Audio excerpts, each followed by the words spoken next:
दोस्तों, हिंदू धर्म में जीव के जन्म से लेकर मृत्यु तक 16 संस्कार होते हैं। इनमें सबसे आखिरी संस्कार अर्थात दाह संस्कार को अंतिम संस्कार भी कहा जाता है, क्योंकि यह संस्कार व्यक्ति की मृत्यु के बाद किया जाता है और इसके बाद कोई संस्कार नहीं बचता, इसलिए इसका नाम अंतिम संस्कार रखा गया है। मनुष्य की जिंदगी में जन्म के बाद कोई सबसे बड़ा सत्य है तो वह है मृत्यु। जिस किसी भी इस मृत्यु लोक में जन्म लिया है उसे एक ना एक दिन इसे छोड़कर जाना ही होगा।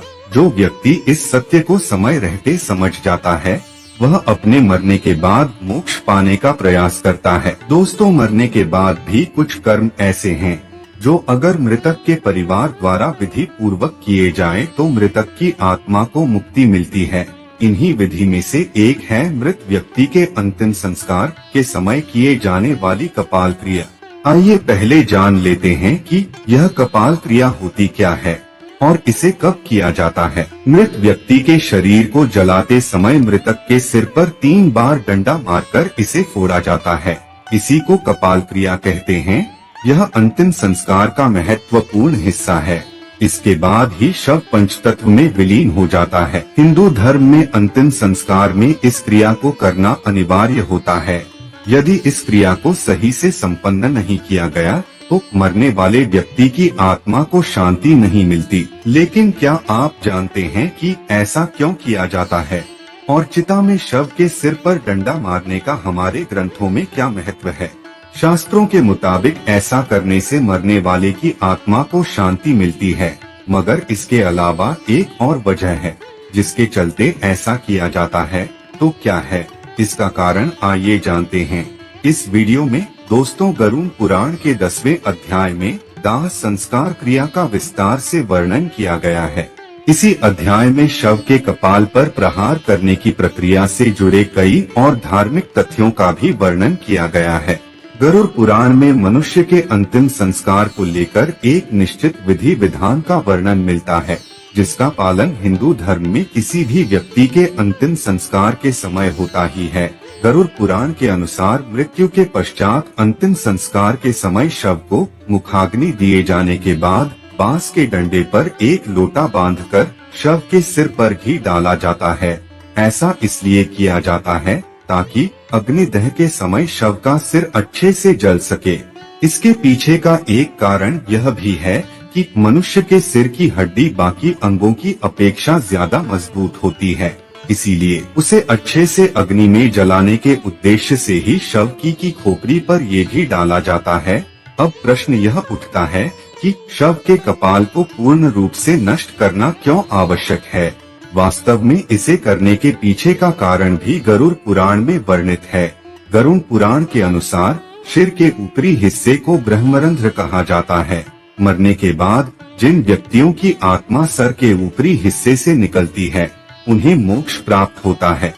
इसी तथ्य के प्रतीक स्वरूप यह कपाल क्रिया की जाती है। गरुड़ पुराण में स्पष्ट लिखा है, ऐसा करने से मृत आत्मा को पितृलोक की प्राप्ति होती है। इस क्रिया को करना कलयुग में आजकल इसलिए भी जरूरी हो गया है कि अगर सिर पूरी तरीके से नहीं जलता तो अघोरी और तांत्रिक लोग बची हुई हड्डी उपयोग करके तंत्र विद्या और सिद्धियां प्राप्त करने का प्रयास करते हैं।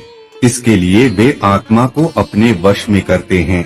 इससे आत्मा उनकी दास हो जाती है, उसका उद्धार नहीं होता और बहुत ही कष्ट पाती है। इस कारण से भी कपाल क्रिया करना आवश्यक है। इसके अलावा एक धारणा यह भी है कि अगर कपाल क्रिया नहीं की जाए तो मृतक के प्राण पूर्ण रूप से स्वतंत्र नहीं होते और उसके नए जन्म के मार्ग में बाधा उत्पन्न हो जाती है, जो कि उसके प्रियजन बिल्कुल भी नहीं चाहेंगे। इसीलिए शव के परिवार द्वारा अंतिम संस्कार की किसी भी प्रक्रिया में डील नहीं दी जाती। विभिन्न धर्मों में मनुष्य के अंतिम संस्कार से जुड़ी अलग अलग मान्यताएं और विधि विधान है। जैसे कि इस्लाम धर्म में मृत्यु के बाद उनके शव को जलाया नहीं जाता बल्कि दफनाया जाता है, जबकि हिंदू धर्म में मृतक के शव को जलाने की मान्यता है। आइए आपको बताते हैं उन मान्यताओं के बारे में जिसमें मरने के बाद मृत शरीर के सर पर डंडे से प्रहार करना महत्वपूर्ण बताया गया है, जिसके अनुसार सिर में ब्रह्मा का वास माना गया है। इसीलिए आत्मा को पूर्ण रूप से मुक्ति दिलाने के लिए कपाल क्रिया की जाती है, जिसके लिए मस्तिष्क में स्थित ब्रह्मरंध्र पंचतत्व का पूर्ण रूप से विलीन होना आवश्यक है।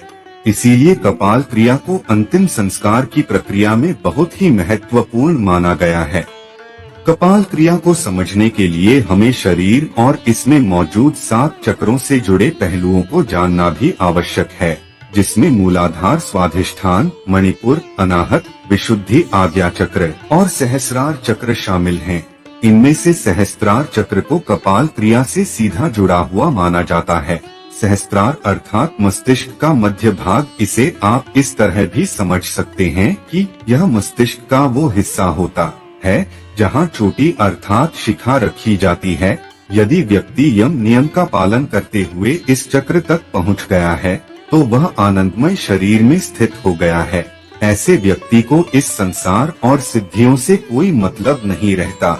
इस चक्र को जागृत करने के लिए लगातार ध्यान की आवश्यकता होती है। मूलाधार से होते हुए सहस्रार तक पहुंचा जा सकता है। इसे ही मोक्ष का द्वार भी माना गया है।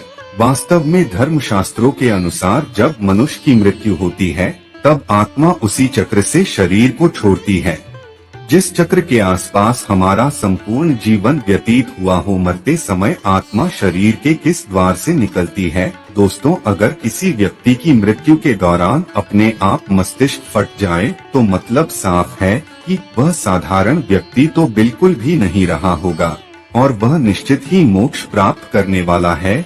हिंदू धर्म में वर्णित कपाल क्रिया से जुड़ी यह बातें हिंदू धर्म में विश्वास रखने वाले लोगों के लिए किसी नियम से कम नहीं है। चाहे आप इन मान्यताओं में विश्वास रखते हैं या नहीं, यह मान्यताएं अप्रत्यक्ष रूप से आपके जीवन से लेकर मरण तक आपसे जुड़ी हुई हैं।